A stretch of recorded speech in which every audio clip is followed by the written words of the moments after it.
Good evening, ladies and gentlemen. You are watching the Partisan Patriot podcast. My name is Corbin Williams, and I'm joined today with my good friend Hunter.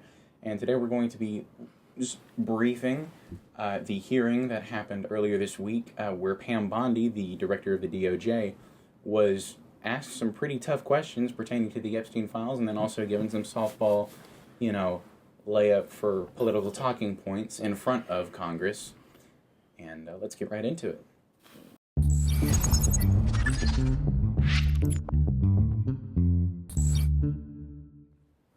As you have already seen, the title of this episode is called Pam Bondi Rage Baits Congress. That's because literally she just does. I have my notes here.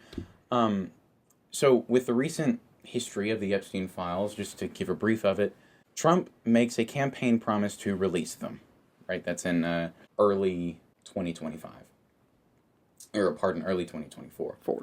When he was pressed about his involvement with the Epstein files, he says they no longer exist. Then the public erupts. They go insane. I know, because I was part of it. I mean, you can't just say, you can't have a campaign promise on doing something and then saying that that thing you were going to do just doesn't exist anymore. Now the files exist, but they're a liberal hoax. Congress passes the Epstein Files Transparency Act to release all available files and information to the public. Trump is found in the files a lot. Trump doesn't want the support of any Republicans who still believe in the Epstein files. Then the government goes on shutdown. While the government's on shutdown, they release 20,000 documents. That's phase one of the Epstein files released, as promised in the Epstein Files Transparency Act. And within the first 20,000 documents released by the Department of Justice, apparently a video of Donald Trump blowing Bubba, whatever that means. The Epstein files also relate heavy correspondence between Jeffrey Epstein and a certain nation we're not allowed to talk about. Government comes off shutdown, a month or so passes, now we have the second release of the Epstein files, which is 3.5 million documents. Then the government goes on shutdown again. Partial shutdown anyways. That's where we are today. Earlier this week, Pam Bondi was pressed, basically, on how the DOJ is doing. And a lot of it pertained to the Epstein files, which is what we're looking at today. In the Epstein files, everyone is implicated. No one is safe here. You have Russia, China, Israel, the United States, obviously, the UAE, France, Slovakia, who else I got on here? Iran, Norway, nations all over the planet practically. All of these nations are in the Epstein files. Leaders from these nations, people from these nations, actors, politicians, religious leaders, foreign diplomats, captains of industry, former United States executives, like Bill Clinton. We're going to get into the opening statements. I didn't grab the congressman's name, but I'll put him up on the screen so you can view him. Basically, he starts by praising Bondi for her position. Bondi is the head of the DOJ, by the way, Pam Bondi. He opens by giving her credit where it is due, which is, you are in the position that many Americans dream of being in. Great job. Then he slightly brings up the idea of ICE violating civil liberties, which is something we've talked about on the podcast before, and then the Epstein files. And he takes a very liberal approach to this, saying that ICE is just killing American citizens all the time. There's a liberal sentiment to this because he is a Democrat. And then Pam Bondi responds in her opening statement. She starts by showing statistics from the Department of Justice showing that they've done a very good job in 1 year from 2024 to 2025 with this whole administration switch. You have the Republican majority in everywhere. In these statistics, problems that have been solved, problems that need to be solved, pertaining to illegal immigration, drugs, Antifa, taking a very conservative approach to her stance, using rhetoric like, illegal immigrants are only here killing Americans, which is not true. There are good immigrants there who do come here illegally. A lot of people don't think about this, but illegal immigrants do in fact pay taxes. They pay taxes when they buy things, jobs that they have, even if it's not a corporate job, even if it's individual contracting, they still pay taxes when they work. They pay taxes when they work, they pay taxes when they buy things. Sure, it might not be as much taxes as Americans, but they, again, don't have the liberties that Americans have here in the United States. So I'd say it's sort of a fair trade. But to, a certain extent, we need to prevent that. Then she addresses the Epstein files, saying that the Department of Justice has done their very best to abide by Congress's law, the Epstein Files Transparency Act, which we're going to talk about. The Department of Justice has redacted every name that has been requested for redaction. There's a little foreshadowing here. She then acknowledges the Epstein survivors, saying she's deeply sorry for what any victim has been through as a result of that monster, Jeffrey Epstein, and that the FBI is waiting to hear from all victims. The Department of Justice is fully committed to prosecuting criminals to the fullest extent of the law. Also foreshadowing. She brings up more statistics. In 2025, the FBI arrested over 1,700 child predators. This is a 10% increase from 2024, and located 2,700 victims of child exploitation, and shut down over 3.8 million dark web pedophile accounts. Now, how they verify it's a dark web pedophile account, I don't know, but they did 3.8 million of them. So my response to the claim that the Department of Justice has done all these great things, and they're also committed to prosecuting these criminals completely to the fullest extent of the law, why is Ghislaine Maxwell the only person serving time for the entire Epstein scandal? The Department of Justice under Trump has had a year and some change to prosecute these people. I wouldn't be so strenuous on this if Donald Trump didn't make it a campaign promise to release and prosecute everyone in the Epstein files. There's a point where J-Pol, who is a representative, she acknowledges that there are survivors in the room, and she asks them to stand up and give Pam Bondi the ability to turn around and face them, and Pam Bondi never does. We are joined in this room by some of the thousands of survivors from Jeffrey Epstein's horrific sex trafficking ring. They have shown such incredible courage in speaking out, in demanding accountability to bring the predators and pedophiles to justice. The Epstein Files Transparency Act required your Department of Justice to disclose the perpetrators connected with Epstein's criminal activities and to redact the information of survivors to protect their identities. Here behind me is one example of an email from Epstein to a man whose name was redacted. Quote, "Where are you? Are you okay? I loved the torture video." Second, the survivors were not similarly protected, also in violation of the law. Here is another email titled Epstein Victim List. We have blurred the names of the survivors for their protection, but your Department of Justice initially released this list of 32 survivors' names with only one name redacted. To the survivors in the room, if you are willing, please stand. And if you are willing, please raise your hands if you have still not been able to meet with this Department of Justice. Please know for the record that every single survivor has raised their hand. You apologized to the survivors in your opening statement for what they went through at the hands of Jeffrey Epstein.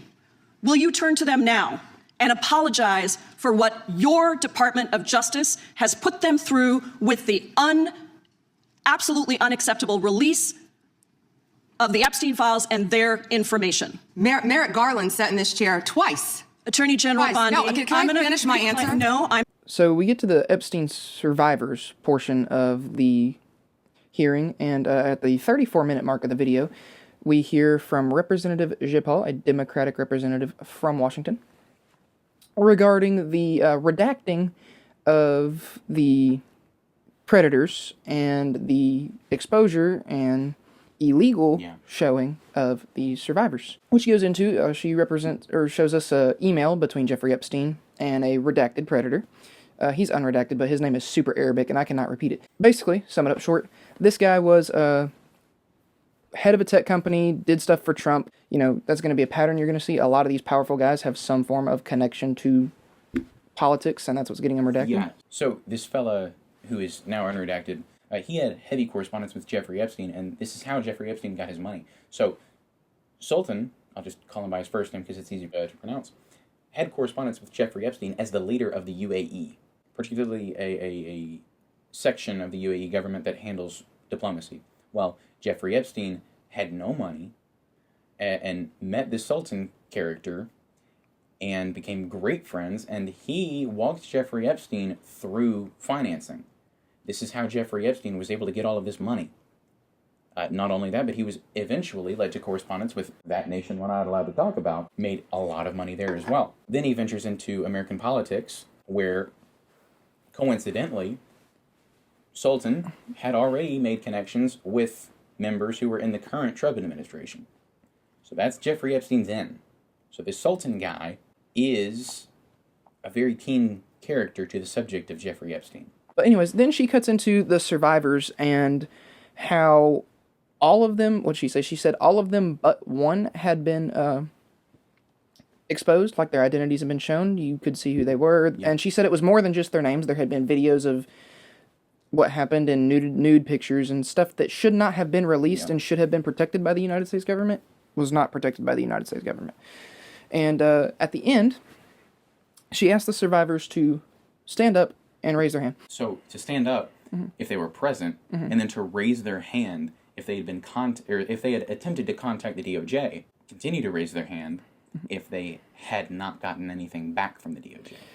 In which all the survivors keep their hands raised. And then when Pam is asked to stand and face them and apologize to them as she said she did, like she did at the beginning, she refused to do it. She could not do it. She wouldn't face these victims of the crimes that, up until this point, seem very theoretical.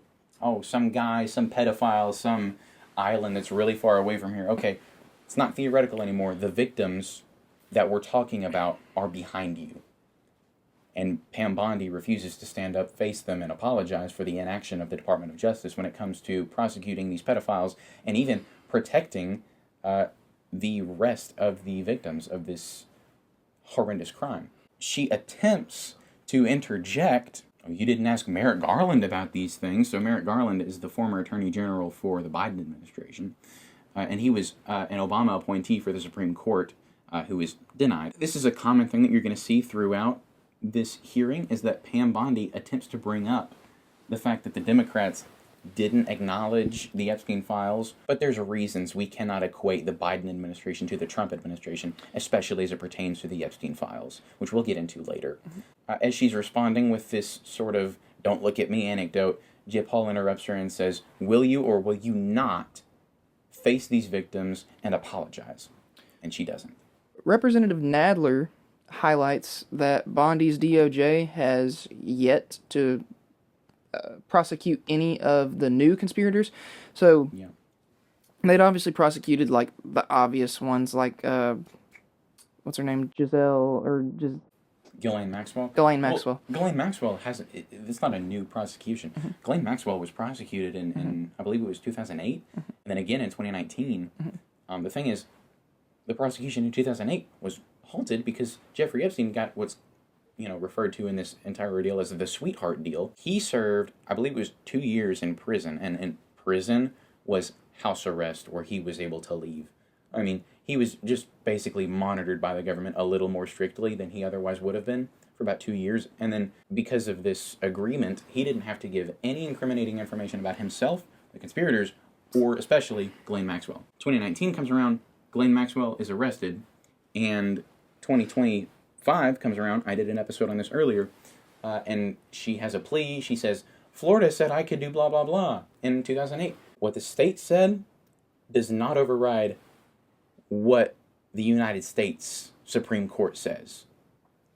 And then they sort of dismissed her plea. There have been no new prosecutions, and that's exactly what Representative Nadler from New York brought up, was that there's no new prosecutions.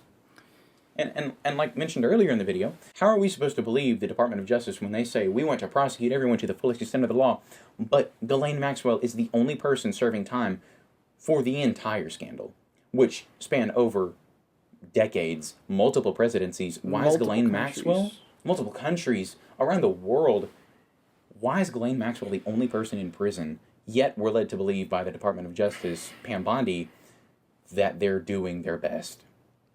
I don't think so, especially when you have statistics showing how good you can be when you give a shit. 3.8 million pedophiles that were nuked off the media, off the dark web, which is already a difficult thing to get in touch with. The Department of Justice has insane capabilities, but how are we supposed to believe that they're actually doing their best, especially when it comes to Ghislaine Maxwell and the entire Epstein scandal? And another thing about all that, they can't really hide anything either, because they themselves have exposed so much information about it that you could see, like, the evidence is there. Like, for example, the email that was just mentioned, you can't, that's proof. It's that there's at least another person, at least just one other person in the scandal. Yeah. Let alone the possible hundreds to thousands of others that could be in it. Bill Clinton, Elon Musk, Donald Trump. I mean... Stephen Hawking. Stephen Hawking. That dude was in a wheelchair and had to use a computer to talk, and he went to the island. So yeah, they cannot argue. They have no argument for it. It's just simply not being done. They're just, like Corbin mentioned, they don't care. We've seen what they do when they care, and when they arguably have less evidence and crap to prove stuff. Yeah. They do a better job than they have with, well, now 3.5 million documents worth of stuff, and you're telling me you can't find one more name. Okay, so Bondi attempts to deflect answering that question, why haven't you prosecuted anyone new? And I have a timestamp here so you can hear exactly what that sounded like. You showed it. I find it. How many have you indicted? Excuse me. I'm going to answer the question. Answer my question. No, I'm going to answer the question the way I want to answer the question. No, Your you're going to answer the theatrics are question the way I ridiculous. asked it. Chairman Jordan, I'm not going to get in the gutter with these people, but I'm going to answer the question. How many have you indicted? Again, the time belongs to claiming my time. The time belongs. I think it's very You're interesting. claiming my time. I think it's very You're claiming my time. interesting. Ultimately, Bondi is unable to respond, and, the chairman is unable to give her more time. But if you know how committees work, you can understand that as a participant, you can yield your time to the chair or to someone else. This is a common practice and a thing like Model United Nations, right? The chair recognizes the next representative, which is a Texas Republican, and he yields all of his time to Pam Bondi so she can respond to the former question posed by Nadler. Up with it. All they want to do, the American people need to know this. They are talking about Epstein today. This has been around since the Obama administration. This administration released over 3 million pages of documents, over 3 million, and Donald Trump signed that law to release all of those documents. He is the most transparent president in the nation's history. She attempts to portray the Democrats as so hypocritical because they didn't ask Merrick Garland any of these questions. Oh, no. Well, like I said, we'll get into that later as to why we can't equate the two presidencies. She continues. She says that Donald Trump is the most transparent president in United States history, which is complete crap. I mean, I feel like at least, one that comes to mind, we need to have a little more respect for John F. Kennedy, I feel, because at least he had an open mind. She says the Dow is up over $50,000 a share. The NASDAQ is up. Retirement savings are booming. That's what we should be talking about. Absolutely not. This is a hearing over the Department of Justice's ability to provide safety and security to the American people, which is what they're made to do, by the way, like any other executive agency. I have a timestamp for that. The Dow is over 50,000 right now. The S&P at almost 7,000. And the NASDAQ smashing records. Americans' 401ks and retirement savings are booming. That's what we should be talking about.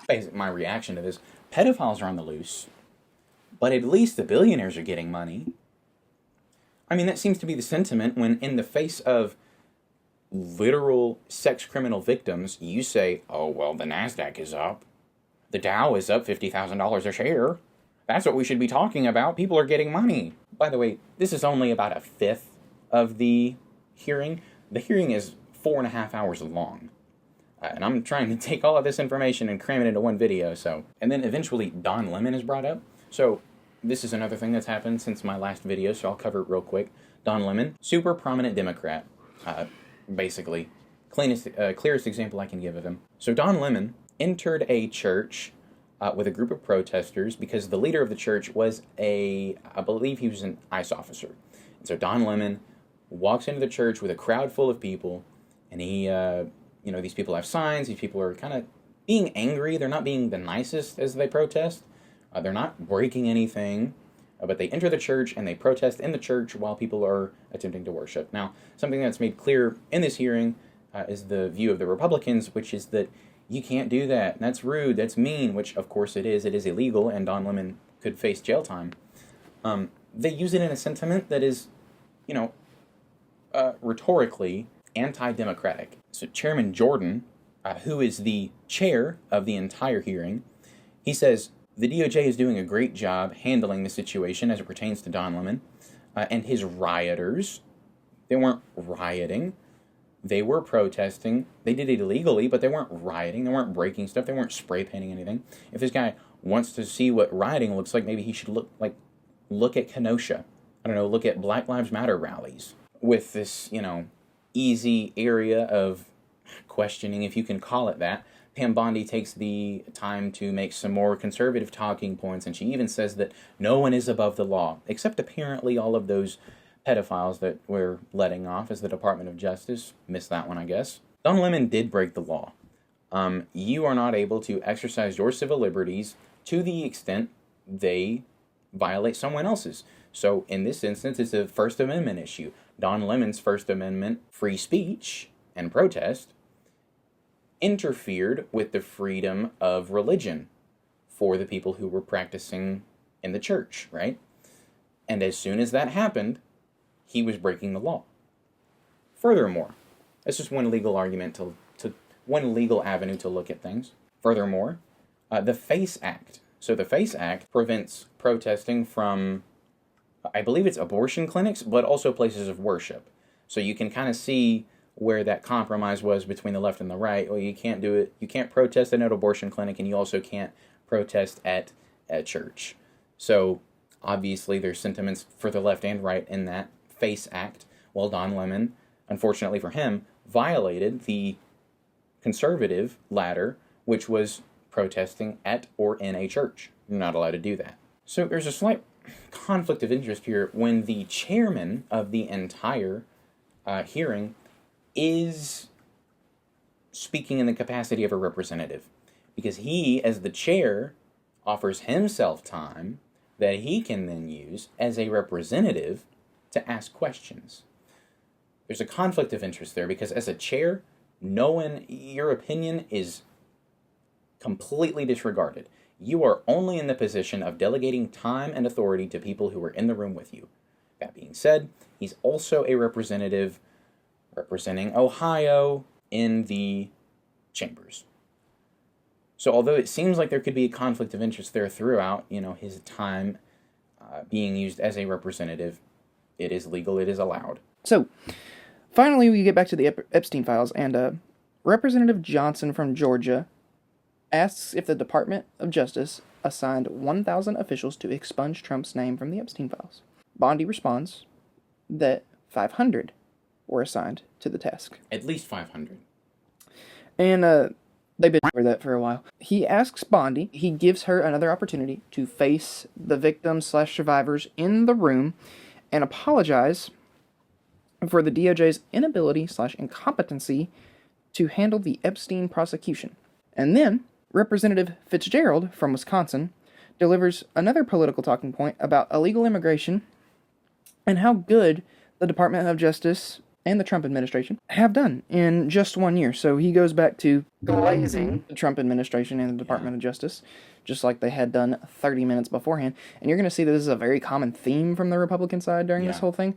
The Democrats press a lot of questions, and the Republicans, when asked or confronted or they get their time, they do one of two things. They either just glaze, or they take it off the top of the Epstein files and move to immigration or ICE or anything else to talk about. Yeah, and then you'll see in Pam Bondi's responses, she'll use the Republicans, sort of serves as talking points, and the Democrats who are posing questions about the Epstein files, which is honorable, she responds with just insulting them, or saying, you didn't ask Merrick Garland about these things. Or she'll say, what about these criminals in your district? Please, just give the American people a break. Stop gaslighting, saying that the DOJ is the best and Donald Trump is the most perfect. And it's getting on a lot of Americans' nerves when we gaslight the American people into thinking that predators don't live among us. It's not targeting the Trump administration, because every administration has done that to some form or fashion, where they haven't upheld every promise that they've ran on. Pretty much literally every president ever. There was maybe 2 that actually did everything they said. James Polk, he did. Favorite president, said, I'm here to get more land. He got more land, and then he left. Didn't run for re-election. That was a campaign promise. It was a made by campaign Donald promise, Trump. not like a oh well my party says this so I'm going to try to do this. It was a running promise that he would reveal the Epstein files to the public, Which now he's done. But look at all the trash we've had to go through for it to come this far. First of all, they're real. That's a campaign promise. He's going to release them. Okay, then they're not real. Okay, then they're real, but Donald Trump isn't in them. Okay, Donald Trump's in them. Okay, so now they're real. Donald Trump's in them. He's blowing Bubba, whatever the hell that is. And Now- he doesn't want the support of any Republicans who still want the full release of the Epstein files because it's a liberal hoax. And now we're here. Government's on shutdown, 20,000 documents. Government comes back out, releases 3.5 million documents, and then goes back on shutdown. So much has happened, and Donald Trump has made horrible on his campaign promises. That wasn't part of the script. That's just me ranting. I feel like that was good though. Appreciate it. So then Representative Swalwell, a Democrat from California, he takes a stand and he says, hey, Donald Trump pointed me out as I was speaking out against the Epstein files and all of the other administrative action by him. And he says that I am leading the coalition against them, right? And then as a result of this, Representative Swalwell and his entire family has received death threats, which isn't true and verifiable. It's not okay. That's not a thing that you can do. Swalwell simply brings this up, and he says to Pam Bondi, hey, this is happening. Do you plan on helping me or my family at all? As she responds, oh, just come to us, please. If you need help, especially protecting your lives, we are willing to help you and provide protection. Okay, then why haven't you? It's not a secret that death threats come to politicians every day. But when the President of the United States calls out specifically a person like Representative Swalwell, and then he receives death threats from the MAGA platform, it's not taken care of. It's not okay. Another representative takes a stand. Representative Van Drew, a New York Republican, takes a sec to address how hypocritical Democrats are in prosecuting practically Pam Bondi, but not asking any of these questions to Merrick Garland. Okay, I'm going to take this time to explain why we cannot equate the two presidencies, the two administrations. So, first of all, Biden is not in the Epstein files implicated in the way at least Trump is. Joe Biden, if he's in there at all, can't be in there for horrendous things, as we've seen so far. Bill Clinton, who is the closest thing I could imagine to the Democrats not wanting to reveal in the Epstein files, has no connection to Merrick Garland other than he's also a Democrat. No connection there. So you cannot equate the two on that basis. Furthermore, Joe Biden didn't make a campaign promise on the release of the Epstein files, nor did he reject his entire base for wanting the Epstein files to be further released, like Trump did. There are numerous contrasts between the administrations, enough to not equate them. Especially equate them in a fashion to call Democrats hypocritical for not pressing Garland about these things. And all this being said, if the Republicans, right, and I'll take a Democratic stance here, if the Republicans wanted to do anything about it in the last administration where Biden was in control, they at least had control over one branch of Congress where they could have written the Epstein Transparency Act. They could have done it. They could have done it in Trump's first term. They could have done it in the term before him with Obama. In the term before him with Bush. But none of them did. Why not? If it's always been a value of the Republicans to release the Epstein files in their full transparency, then why wasn't this done earlier? Why was it Donald Trump that had to make the campaign promise? Representative Liu from California, he's a Democrat, he shows a video of Donald Trump attending Epstein's parties, and then he asked Pam Bondi, were there any underage girls at these events that Donald Trump was at? To which Pam Bondi refrains from answering the question, and again references Merrick Garland. She states that Democrats are only asking these questions to distract from the accomplishments of the Trump administration, stating, and I'm not even kidding, this is a direct quote, there is no evidence that Donald Trump has committed a crime. That's what Pam Bondi said during her hearing under oath. I have a clip here for you guys. Donald Trump attended various parties with Jeffrey Epstein. I want to know, were there any underage girls at that party or at any party that Trump attended with Jeffrey Epstein? This is so ridiculous, and that they are trying to deflect from all the great things Donald Trump has done. There is no evidence that Donald Trump has committed a crime. I got your answer. You said there's no evidence. President Trump asked Chairman, please stop the clock. to Mike, please stop sign the clock. the legislation. This is Time belongs to the gentleman from California. Okay. I'm going to put up another document from a witness who called the FBI's National Threat Operations Center, because I believe you just lied under oath. There is ample evidence in the Epstein file. Don't you ever accuse me of a crime. I believe you just lied under oath, and this is on videotape. You said there's no evidence of a crime. I'm showing you. Here is a witness statement who called into the FBI's Threat Operations Center. He drove Donald Trump around in a limo. He overheard what Donald Trump said to Jeffrey on his cell phone. He was so angry, he was going to stop a limo and hurt Donald Trump. And he met a girl who said she was raped by Donald Trump and Jeffrey Epstein. She later had her head blown off, and officers at the scene said that could not have been suicide. No one at the Department of Justice interviewed this witness. You need to interview this witness immediately.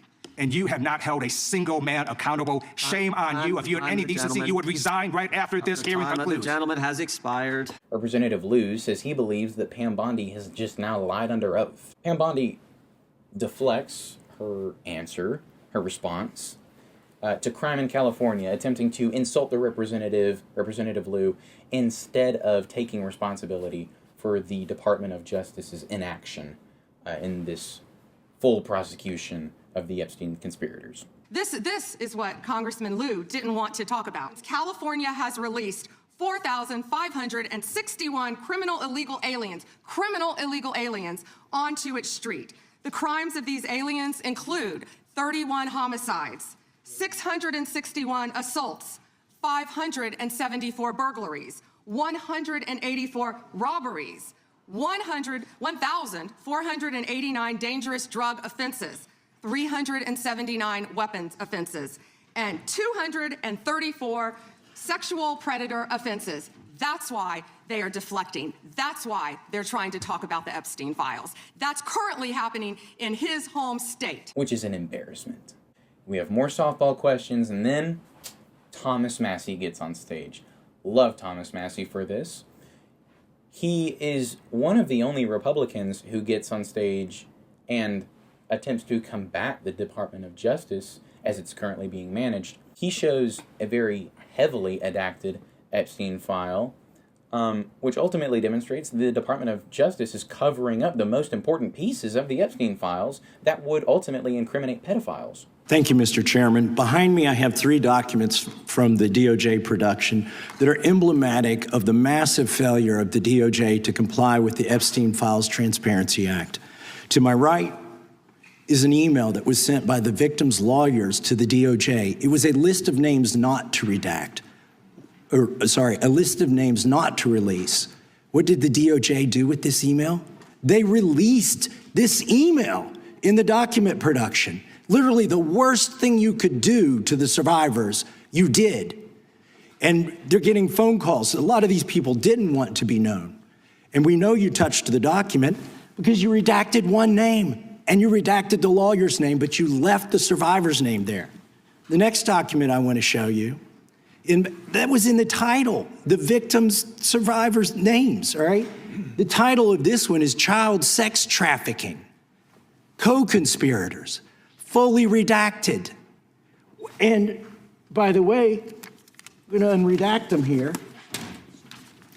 Les Wexner is in this. Now, your your deputy attorney general said, oh, well, he appears hundreds of times in the files, but he doesn't appear in this file until I forced you to release it, where he's listed as a co-conspirator, not to tax evasion, but to child sex trafficking, not to prostitution, not to money laundering, child sex trafficking. And then finally, what we have here is the third exhibit that I have is emblematic of the FD 302 release. These are the documents that we need that you're holding on to and over-redacting because they have the names of the men who are implicated. How do we know? Because the survivors gave testimony to the FBI And it's in there. And what happens when you go to the portal at the DOJ to look at what's behind this redaction? Another redaction. So we can't even see them. And then there's some of these files you've pulled down from the website that we will never see because we can't search the redactions. So I have several questions for you. Massey actually brings to the hearing actual language from the Epstein Files Transparency Act. Words from the Act, direct quotes from the Act, stating, any correspondence regarding the redacted names is also mandated to be released as per the direct writing in the Act. This is section A, 7 through 8. It also states within the law that the internal decisions made to redact must also be made public. So if a name is redacted, the reason it's being redacted must also be readily available to the public. That is language in the Act. That is the law. And with the way that the Department of Justice has released these files is breaking the law, because there's no evidence available to the public that explains why so many names have been redacted other than civil liberties. Like the Department of Justice cares about not violating those now. And then again, of course, she brings up Merrick Garland. Now we're about to hear from Representative Raskin. He's a Democrat from D.C. References to Trump's tax records being leaked and that being a violation of his privacy. The IRS did not just give out his tax information. Private contractor that got in and leaked Trump stuff. And it seems like he's being a bipartisan softball question Democrat who's not trying to give Bondi a hard time. And then he switches up, says if Trump can ask for $10 billion, which is what he asked for from the IRS for this getting leaked, what should the survivors who wish to remain private get for their information being leaked? Yeah, because much more than their tax records were leaked, their full names, their phone numbers, their email addresses, their home addresses, all of these things were leaked to the public in the Epstein files. And as mentioned earlier, there was, beyond that, nude pictures, nude videos, things that people would not want to get out. Absolutely not. And far worse than just a little bit of tax information, unless you're obviously, committing tax fraud, which he probably is. But I mean, he hadn't paid taxes in years. I mean, that's why it was embarrassing for him, is because he hadn't paid taxes. And now the public knows that. Donald Trump just doesn't pay taxes. Bondi responded. She stated that the representative just has Trump derangement syndrome, don't know what that is, and continues to deflect the question, attempting to talk about the faults of their policy.